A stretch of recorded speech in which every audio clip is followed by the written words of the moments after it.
welcome to BRAINX here at Ramada Kelowna. Coming up, we're going to hear from some of the most inspired thinkers in the field as they share some powerful insights into brain injury.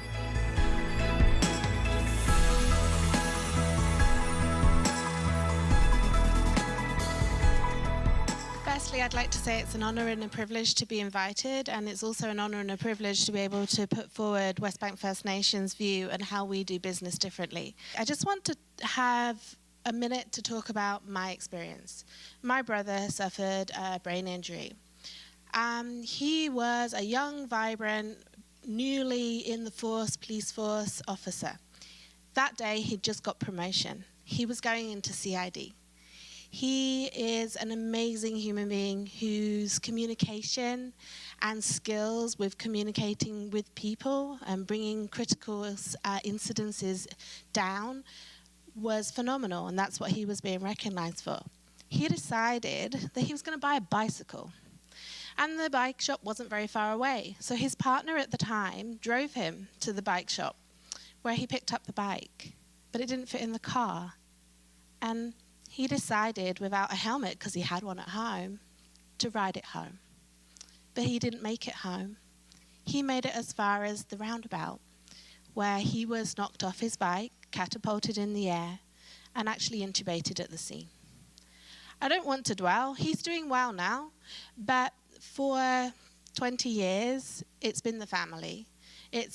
I lived over the other side of the country, and if anyone knows the M25, you know you can't get across it. So I could live just a few miles away, but the travel time was quite intense. He made it through intensive care, and he was in hospital for a month, and he was discharged with nothing, no follow-up, no one. So there's been many times over the last few years where I've traveled around the world and had to fly back to help with whatever crisis it was. His partner at the time, they're now husband and wife, which is not always the case. And he struggled. For the pain, there was no pain relief for him. He turned to drugs and alcohol. But now he's doing well. He's got a grandchild on the way, and it's an absolute pleasure. So that's my segue into why at Westbank First Nation we do things differently. I just want to start with a quote from the First Nations perspective. Promotes the principle that all things are interconnected, and philosophy lends itself to encourage healing. The reason I say that is we use a different philosophy. We use the medicine. Oh, I'm not flicking. Sorry. Oh, there we go. I got a screen and a presser. Okay. So we use the medicine wheel. So if anyone understands the medicine wheel, I apologize for repeating. But the medicine wheel has many different meanings. To us, it means the 4 directions. It can mean the 4 ways of life. It can mean the 4 nations. It has many, many different reasons. But at the center of that wheel is our person, our community member, our elder, and our family. We don't work on what's the mainstream. We work on what do the family need. We sit for hours, if necessary, with that family member. So when we're planning our actual care, we use the medicine wheel. Ideal. We have the 4 headings which we use at Westbank First Nation. We have the physical, the emotional, the mental, and the spiritual. And we believe that being connected to the land and being connected to the other elements, that we're able to fulfill the needs of that individual. So our individual is always the center. When we work out with the individual, we don't always succeed because we don't stop them doing what they want to do. We make sure that what they want to do is how we go about it. And if we hit a roadblock or there is a failure, we start again. We hold hands. We don't send someone to an appointment on their own. We go with them. Our professional team do their job. They hold that hand, they're there for that family, and they're there for the community. And if we can, we bring an elder in because they're really important. They're key. They know the traditions. And mainstream medicine isn't what works for everybody. It works in conjunction, but it's not the be-all and end-all. So what are some of the barriers? I've worked Emerge. I've heard it. I've heard them say, oh, another drunk Indian. That's not appropriate. We need to look at everybody as an individual, and everybody deserves a chance. It's a really complex system. I've heard everyone this morning speak about the complexity and how do people find help, if help's even available. It's a challenge. It's a challenge for that person with a head injury. It's a challenge for that family. But furthermore, for our First Nations people, it's a challenge entering that building. We have to think about trauma. We have to think about the lack of culturally sensitive programming. And people don't like to be told what to do, especially from mainstream. So as a colonial, as the director, and as a nurse, I'm very aware of that, and I listen. That's what I do most of the day. I listen, and I take heed from what I'm being told. The time delay is huge. For some, walking into a hospital or into an emergency department it's no big deal. But for a lot of our First Nations people, it's huge. It's linked with trauma, and it's linked with the past. And it takes seven generations to work through that trauma. So we just need to be mindful of those barriers. Lack of follow-up? Is it lack of follow-up? I'm not sure.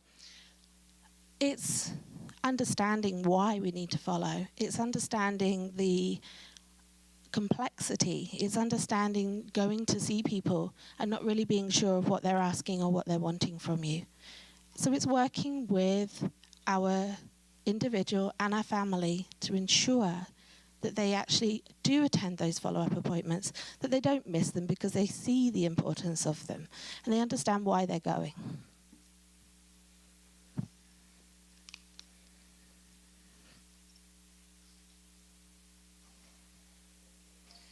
So what do we do differently? I believe what we do differently is we take the time because we have the time. We're a one-stop shop. In our community services building tucked away on Quail Lane over on the west side, we have 5 nurses, a clinical counsellor, an alcohol counsellor, a nurse practitioner who comes twice a week, a paediatrician who visits us. We have a team of life skills coaches. We offer psychological first aid. We have an education department. We are the one-stop shop. And if we can't find the solution, then we go out and find it. But we don't do it alone. We listen and we go with the person. The team are dedicated.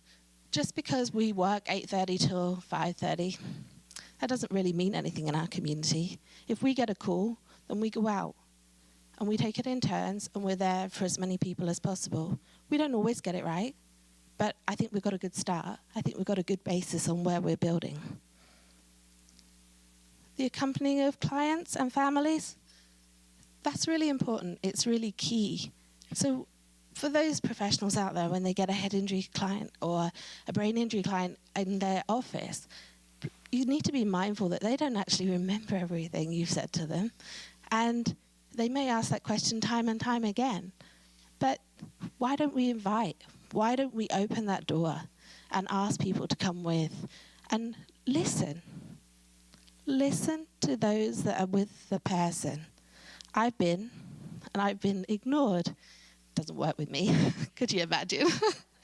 And I've had to advocate really strongly for that person and for them to be heard. That's all we ask. We ask that our Indigenous people are heard.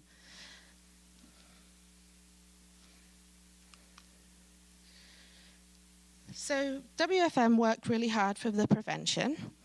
We have a skateboard park and pump track which will be opening in August. As a nurse and as an ER nurse, I'm going, oh.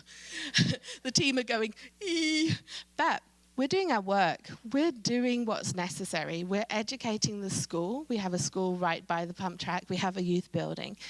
And we're educating. We're working with families and our Brain Trust and now Jerry as well to be able to provide those helmets and that equipment so that everyone's safe. Will there be accidents? I'm sure.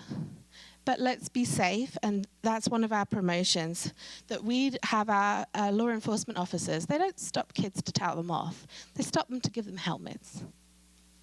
And we have incentive programs for those kids that are seen wearing their helmets. And then there's an incentive to wear that helmet. So we're trying to think outside the box. We're trying to think away from mainstream, and we're trying to think of what works for our community. So working with partners is really key for us. But more importantly is the holistic approach, the cultural approach, that's actually recognized and beneficial to those clients. The family healing, the family teachings, the family stories, recognizing the land and taking time. Taking into consideration the creator, and what does that mean? Culture, language, traditional medicines, they all work hand in hand, and they work hand in hand with mainstream. But it's that recognition. If we're willing to work that way, it was so fabulous when we find someone that's willing to work that way with us. And we apply our medicine wheel to everything, not just brain injury or anything.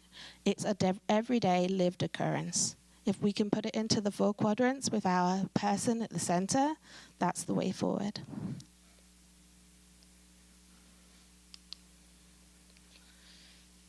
Informed practice, residential schools, that is key. People do need to understand what residential schools are, and how people are managing with that. And the 7 generations and breaking the cycle, it will take 7 generations. That's a lot of years. Aftercare is key, whether that's for us in our location or whether that's going elsewhere. But that cultural sensitivity and that support for the caregiver is paramount for success. And building the relationship within the community. Not being scared when someone takes a few minutes to say what they need to say. It's that patience, it's that understanding. It's that working with our elders. And we try to promote care in our own community because we do know and we do understand. And we do welcome others to participate and contribute with us.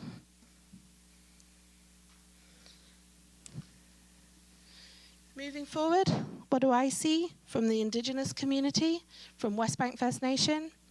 The importance of cultural sensitivity, the importance of understanding the pressures when people come into offices and into counselling and into other areas. Understanding how our First Nations work. We're just like everyone else. We all have feelings, and we're here too. So where could we start? Maybe some more appropriate material, something that's more culturally based. If we all look around and think about what there is, that's one of the areas I think work could be done, and we're willing to work with anyone.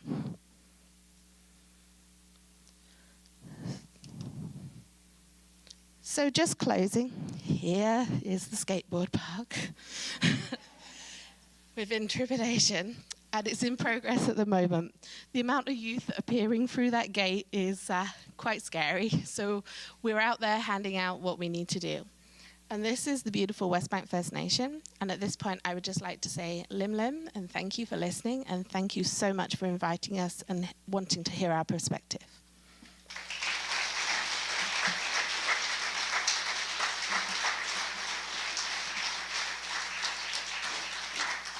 That's all from us here at the BRAINX Symposium. If you'd like more information on any of today's topics, you can head over to Brain Trust Canada's website. I'm your host, Lucy Hazelwood. Until next time, this is Shore TV.